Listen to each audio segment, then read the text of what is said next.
Good stick waving, clever girl.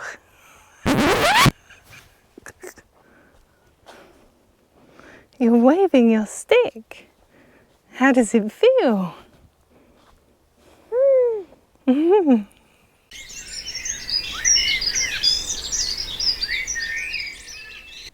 Hi, I'm Lou and this is Lily Rowe. So today's topic, I know from experience, can be considered a little bit controversial, a little bit sensitive, in that we're going to explore what does working in a non-judgmental way actually look like, because that's what we're trying to do at Forest School. We're trying to operate in a non-judgmental way. And I think we probably all could agree that negative judgments are detrimental to a person's development and learning. You know, nobody likes to be criticised or to be told that we're less than. However, we don't often put positive judgments in the same bracket. So in this video, I want to encourage you to explore and reflect for yourself about how positive judgments actually might be detrimental to our development as well. I'd also at this point like to give a good thank you and a big shout out to Rose for suggesting this as a video topic. So thank you very much, Rose, because this is a real meaty one that I hope we're going to get a lot out of today. Before we dive in, I wanted just to start off by acknowledging that if we want to facilitate non-judgmental approaches at Forest School, we also have to start treating ourselves in a non-judgmental way. And that can be a bit tricky because we're so conditioned to think in terms of positive and negative. We live in a rewards-based society where pretty much the majority of people consider sanctions and rewards to be normal practice. You know, if you take, for example, parenting advice, you know, there's a lot of naughty steps and sticker charts, sanctions and rewards. Certainly in teaching, you know, you've got detentions, you've got house points, you've got grades, you've got sanctions and rewards. Even workplaces, you know, if you do something too wrong in the workplace, you get disciplinary action, or you might get bonuses as a reward. Think of even our social lives. People might give somebody the cold shoulder as a sort of a sanction, or, you know, on social media, give you lots of likes on Facebook, a reward. So it's so deeply entrenched in our society, it can be a little bit odd to sort of step outside of that and to think outside of that. And we've kind of been conditioned probably from our own infancy to think in terms of good and bad, sanctions and rewards. And we might not even have considered until now that there could be other ways of interacting with people in the world. And so if that's where you're at, I just want to call that out. Just don't beat yourself up about it. You know, we're all on a journey and we're all surrounded by a larger society. So practice non-judgmental approaches on yourself first. Just acknowledge where you are without judgments and move forward with more awareness. So what's the problem with praise? In my mind, there are three main reasons that verbal positive rewards, i.e. praise, are not helpful to a person's development and therefore probably best avoided at Forest School. So the first one is to do with low self-esteem.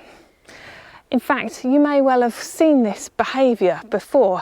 Have you ever complimented a friend on how they're wearing their hair, or maybe they've lost weight, or any positive attribute, and you've kind of praised them, you know, oh, have you had your hair done? Oh, you look nice today. And they just kind of like pull their hair over their eyes and just sort of mumble, oh, no, it's nothing, kind of thing. So that inability to accept praise is actually an indicator of low self-esteem. As Forest School is kind of designed to support a person's emotional development and increase self-esteem, it's highly likely that we may come into contact with learners that have low self-esteem. Perhaps that's even the reason that they're coming to us at Forest School. So I think this one's particularly important to be aware of. So self-esteem is linked to a person's self-image, and that's not just physical image, that's just the image of the whole person, holistically, if you like. And that self-image is constructed based on the relationship with significant others in one's life. So if a person has been told that they're naughty or bad or stupid or ugly or fat or any other kind of, oh, there's just squirrel action. 2 squirrels whoosh down the tree. It was quite exciting. They're playing chase, Bubs. Where have they gone?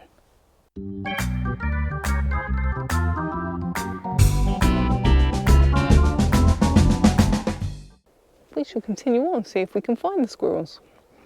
What was I saying, Bubs? Oh yeah, so if a person's self-image has been constructed with sort of negative connotations, like you're stupid or you're naughty, then that's how they'll kind of form their opinion of themselves. So if we as Forest School leaders come along and praise them, and that is contradictory to their self-image, if we come along and say, oh, you're so clever, when they believe that they're stupid, then that kind of causes, yeah, Bubs, that kind of causes inner conflict within a person, and it can kind of mean that the person doesn't actually know how to handle it. It's uncomfortable for them. And so that will manifest in a range of different behaviours depending on the person. It could be on one side of the spectrum, you know, they kind of become quiet and withdrawn, all the way through to other behaviours to the opposite end of the spectrum, to being outright violent. And I've actually got a story from Forest School where that happened, where I was working with a young man called Andrew, who was a looked after child. He was about 15, 16 at the time, and he'd spent months making this amazing, beautiful, like bug house, like a hibernaculum kind of thing. I know I've just been really judgmental, but it was really cool, okay? But I never said this to him, like, you know, I wouldn't have worded it in this way to him. But he'd spent months making this, okay? And it was awesome, right? And one day, one of the other staff from the children's home was sick, so somebody came in their place, and that person perhaps wasn't completely used to working in a non-judgmental way with the young people. And she saw this bug house that Andrew made, and she kind of expressed her amazement at it, just like I just did there. Wow, Andrew, you made that, that's amazing, that's brilliant, how did you do that, right? And Andrew, he picked up this bug house that he had just been working on for like 3 months. He picked it up and he smashed it. He threw it across the woodland. He stamped on it, he kicked it, like the tools that were out went flying, like, you know, that's what happened because she praised him. Because in Andrew's mind, he isn't amazing or clever or create beautiful things. He's stupid and useless and bad and being rejected. That's what Andrew feels that he's worth. And for that person to come in and contradict his self-image very vocally and verbally caused him to have a bit of a meltdown, quite frankly, and express kind of that need quite violently. So yeah, be careful of praise in terms of people's self-esteem. And at Forest School, we want to support people's self-esteem, and therefore being non-judgmental is the way to do that. The second reason that we need to be careful with praise is to do with play. So praise destroys the play process. Okay, it destroys the play process. So this is because, by definition, there are 3 components to play, and one of them is that play is intrinsically motivated, i.e., I'm doing the play, whatever I'm doing, whatever the behaviour is, I'm doing that play for my own reasons and for my own gratification, for my own sense of satisfaction. It's internally driven. It's mine, I own it. That's what play is by definition. So if somebody was to come up and praise me, oh, you're playing nicely, or oh, well done for sharing the sticks with your friend, whatever they say, if they come up and praise me, that's taking it away from internal process to an external reward. And that can be enough kind of to actually shut down that play process or to manipulate it into something else. So praise fundamentally is a form of manipulation. Yeah, we're praising people because we want them to do more of whatever it is that we're praising them for. It is a manipulation of behaviour.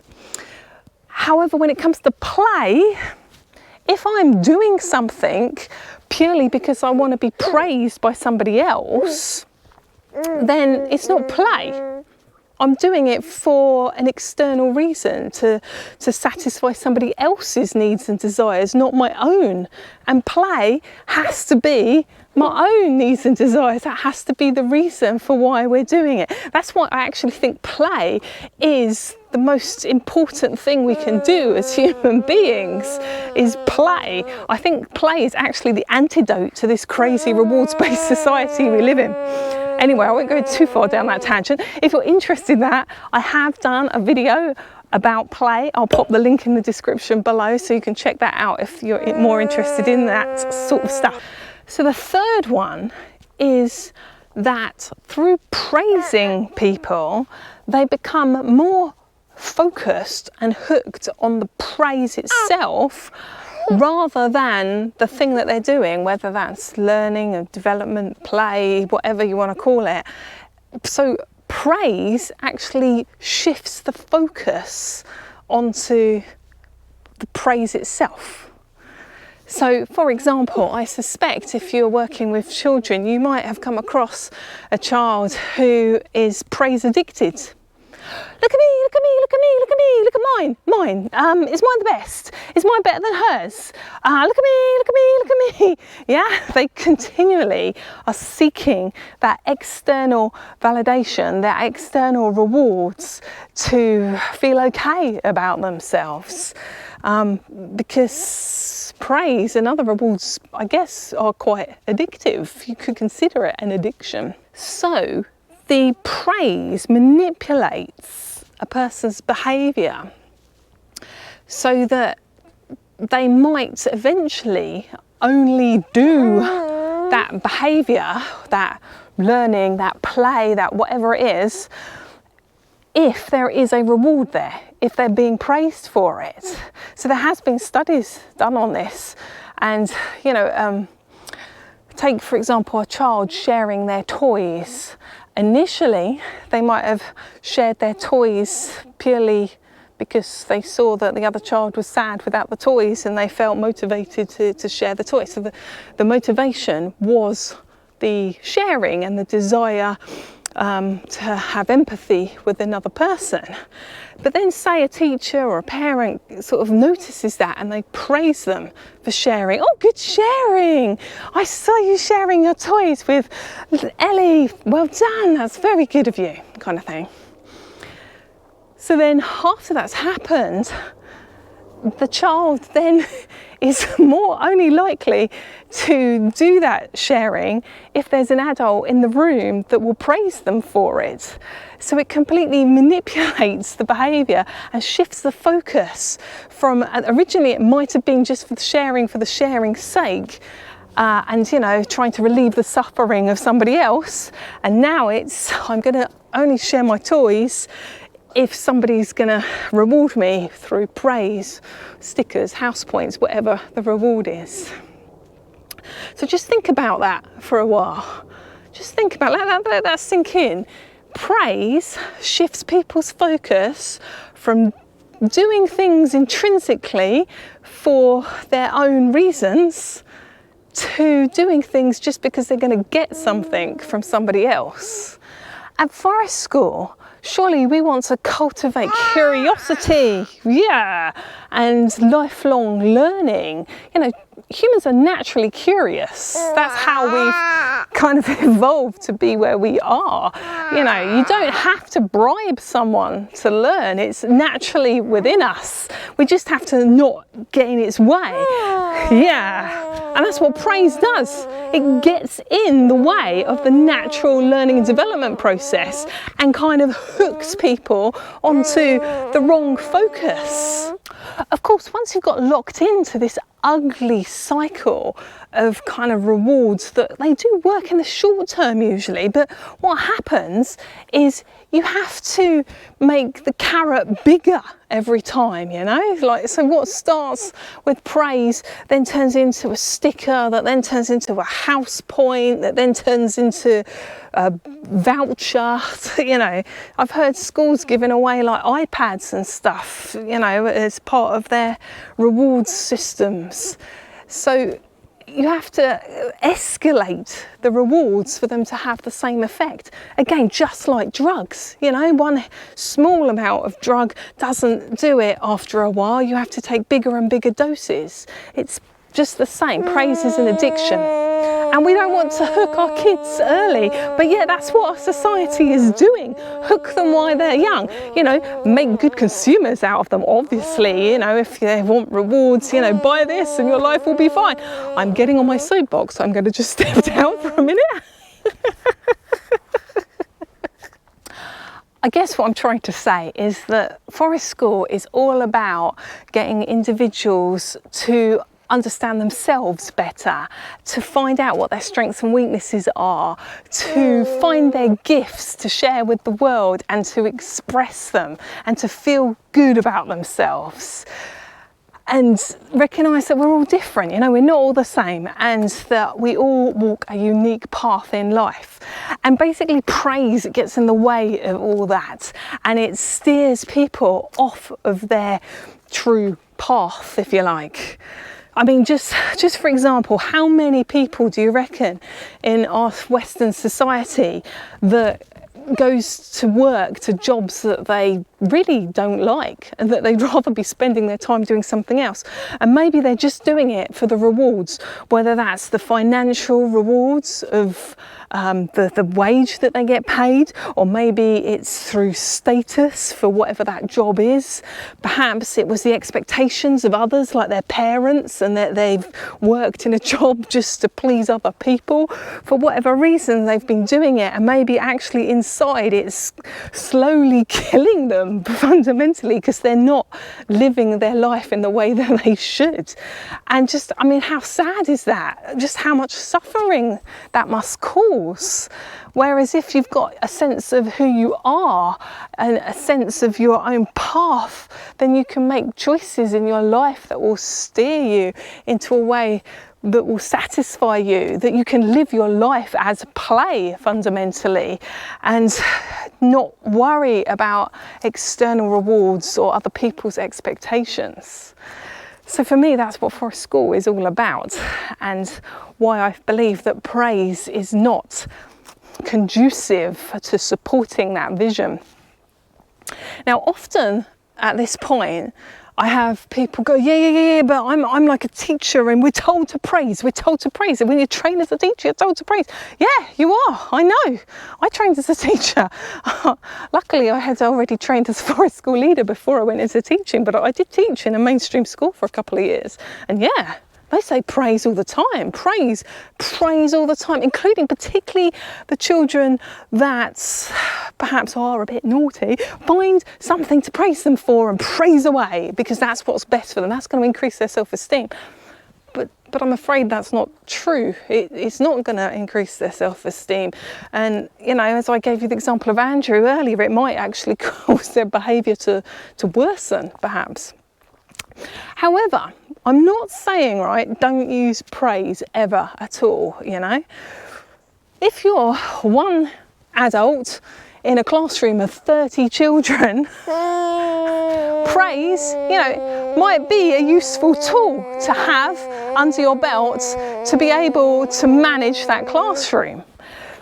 But what I'm talking about there is to manipulate behaviour. So, you know, when I was teaching, it'd be like a Friday afternoon, 5 minutes before home time, the classroom's in complete carnage. We've got to get the book bags out because the parents are going to turn up any moment.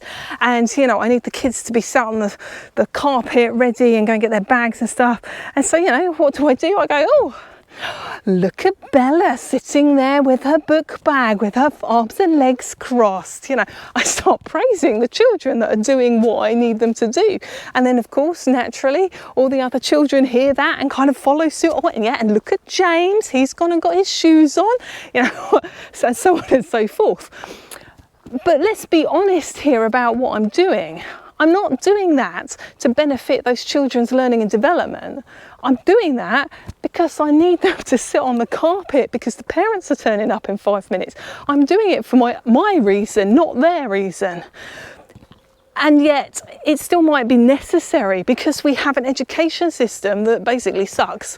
I'm sorry, but it does. You know, big classes with small numbers of adults for supporting them. It's a very, very imperfect system. And therefore, we may need to use imperfect tools like praise to be able to survive the day. But, you know, let's be honest about what we're doing. Let's not just try and pretend that we're praising them to help the children. Let's be honest, we're praising them to help us. So I'm not saying don't ever use praise. I'm just saying be aware of what you're saying, be more mindful of the words that you use, and to be more mindful about the context and the reason for why you're doing it. And, you know, at Forest School, because it is about that emotional development and that building of self-esteem, my opinion is that praise isn't really appropriate for those outcomes, for those aims, because if you praise a lot, you're not going to increase somebody's self-esteem and you're not going to help them develop. If you're wanting to explore this idea in more depth, then I would really recommend you check out Alfie Kohn, who's written lots of books, and there's also lots of his talks and stuff on YouTube. He's an American guy that's a big advocate for being non-judgmental or unconditional, as he would phrase it. And he's written a book focused for educators called Punished by Rewards. And then he's also got a book that is for parents, unconditional parenting. So I'll pop some links in the description below because they're well worth reading if you're exploring this in more detail. Yeah. So hopefully at this point I've managed to persuade you that praise is best avoided at Forest School. I often get asked on training courses, what do you do instead? You know, instead of praise, instead of judgmental language, what do you do? How do you talk to people? And I think that praise is so deeply entrenched in our society that it can be difficult to kind of get out of that and to think of other ways of speaking and sort of be mindful of your words. And of course it does take practice as well, so don't expect to kind of hit a switch and suddenly you to be able to change the words that you use overnight. So I wanted to offer you 4 alternatives to praise. So I guess ways of interacting with people non-judgmentally. So the first is to say what you see. Just like that game show catchphrase, see what you see. Just say what you see. Don't put a judgment on it. So I find the sentence starter I notice quite a useful one for this. So I notice that you went and got yourself some string, and I noticed you measure 2 sticks up against your arm, and then I noticed you tie a clove hitch around one of the ends and you wove the string around in a square pattern to tie the square lashing, so that I noticed you then take that L-shaped stick and kind of place it on the ground, you know. I noticed all those things, but I'm not judging them. So you're just saying what you see, quite literally. And what I've noticed with this I notice kind of pattern of speaking is that it opens up space for conversation. And although you're not asking a direct question of the learners, sometimes by saying that you noticed something, they will offer up some more information about their thinking or their ideas around what they were doing. So it can be a really nice way to get conversations started, but without any expectation that the learners have to reply to you in any way. You can just leave it, so that learners, if they have got anxiety around speaking, then there's no pressure for them to do that, but they might do. The second alternative is to offer gratitude, so authentic thanks for something that somebody's done, which sounds like it is kind of close to praise in a way, but I think there is a difference that is important and it does distinguish it. So say you notice a child sharing, I don't know, some bug pots or something at forest school. Instead of saying, "Oh, well done, you're so kind for sharing the bug pots," you could say, "Thank you for sharing your bug pots with Jake. That saved me having to go and get some more out of the bag." And you know, as long as that's genuine and heartfelt thanks to that individual, I think that is different to praise. That is expressing gratitude, which is important, very important to express gratitude. The third one is open questions. So you could ask an individual questions about what they're doing, which this one sometimes is combined with the first one, with the I notice. So I noticed you collecting sticks. I was wondering what you were going to do with them. Nice big open question, which again invites a learner to share more information about what they're doing. Or it could be, I've noticed you share your bug pots with Jake. I was wondering what made you do that. And then that's actually a really good way of starting to enter into dialogue around emotional intelligence and like recognizing emotions. And you'll be able to maybe find out more about where those children are at in terms of recognizing other people's emotional states or needs, and having conversations around that. So sometimes asking open questions, particularly around emotions, can be really useful at forest school. We just spooked a pigeon. And then finally, the fourth alternative is to use a pattern of language known as non-violent communication. And this comes from a chap called Marshall Rosenberg, developed it. And there's lots of books and stuff that he's done, and there's also talks on YouTube of him, so do check him out. I'll pop some links down below for you. But it's a pattern of talking that's particularly useful in times of conflict, or maybe, to use a forest school example, maybe there's a bit of a heated situation and there's perhaps some behaviour that is getting a bit challenging and you need to resolve it. And I've used this time and time again, this strategy time and time again, in some quite dicey moments, and it has, touch wood, worked. So it's well worth looking at non-violent communication. It's called non-violent communication because Marshall Rosenberg believed that any judgmental language was a form of violence. And so his method of talking is a non-judgmental one and hence a non-violent one. And the way it works in a nutshell, but I do encourage you to explore it more fully, but in a nutshell there are 4 stages to it. So the first one is you make a concrete observation, a non-judgmental concrete observation. So for example, Jack, you're waving a knife. Okay, then the second stage is to recognise in yourself what emotion you're feeling about that. Okay, so it requires you to tune into yourself. So that could be, I feel scared. Okay, so it would be, Jack, you're waving a knife, I feel scared.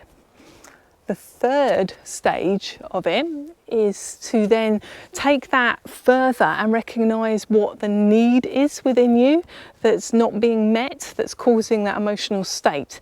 So perhaps for me in that situation it would be a need for safety of myself, of Jack, of other people. Okay, so at the moment we've got, Jack, you're waving a knife, I feel scared because I have a need for my safety and your safety and everybody's safety. And then the final stage, the fourth stage, is to make a request. And it has to be a genuine request, not a demand, okay? So in that context, it might be, please could you sheath the knife and place it on the block? So the whole thing would be, Jack, you're waving a knife, I feel scared because I've got a need for my safety, your safety, everyone's safety. Would you sheath the knife and place it on the block, please? Okay? So in all of that script, there's no judgment. It's not, oi, Jack, put that away. You know that's not how we use knives, kind of thing, which could escalate dicey situations. And I've seen it escalate dicey situations, whereas NVC, non-violent communication, does tend to really effectively de-escalate things. And sometimes you don't need to even go through the whole script. Sometimes, Jack, you're waving a knife, is sufficient. Jack realises what he's doing and puts the knife down. So you might not need to use the whole thing, but that is well worth looking at if you're a forest school leader, particularly if you're working with more vulnerable groups and therefore challenging behaviour is more frequent or more likely. Another useful thing to NVC is because it gives you this 4-step framework. When you're first practicing talking non-judgmentally, it gives you something to hang it on rather than having to really carefully think all the time what you're saying and what you're doing. It gives you a kind of a starting point, if you like. So that can be really useful. So it's Marshall Rosenberg's Nonviolent Communication, links below. So hopefully we've given you a bit of food for thought there about how positive rewards can also be detrimental to a person's development, not just negative sanctions. And hopefully we'll also encourage you just to be a bit more mindful about how you use language and whether or not you choose to praise at your forest school.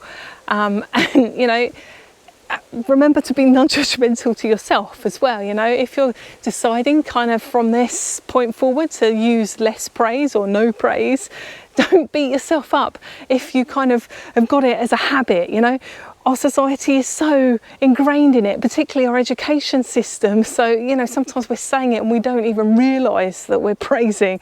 So don't beat yourself up if you accidentally praise someone. Just, you know, breathe, accept, and kind of move on with awareness. You know, the first step is awareness that you're doing it, and so through that awareness we can then make choices to do things differently in the next time if we want to. So good luck with that in a non-judgmental way.